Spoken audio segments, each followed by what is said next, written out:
حضور اکرم صلی اللہ علیہ وآلہ وسلم کی حدیث مبارکہ ہے کہ اگر کسی شخص کے ارد گرد کوئی یتیم رہتا ہو، ہمسایوں میں کوئی یتیم رہتا ہو، رشتہ داروں میں کوئی یتیم رہتا ہو، تو وہ اس کے ساتھ اچھا سلوک کرتا ہو، رحم دلی سے پیش آتا ہو، یہاں تک حضور اکرم صلی اللہ علیہ وآلہ وسلم نے فرمایا کہ اگر وہ شخص پیار سے، محبت سے، رحم دلی سے اس یتیم کے سر پر ہاتھ پھیرتا ہے تو اللہ تبارک تعالیٰ اس ہاتھ پھیرنے والے کے اتنے گناہ معاف کر دے گا، اتنے گناہ معاف کر دے گا جتنے اس یتیم کے سر پر بال ہیں۔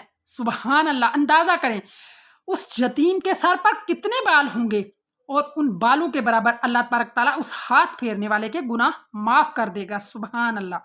سبحان اللہ! آپ کے ارد گرد اگر کوئی یتیم ہے اس کا خیال رکھیں، اگر آپ اس کی مالی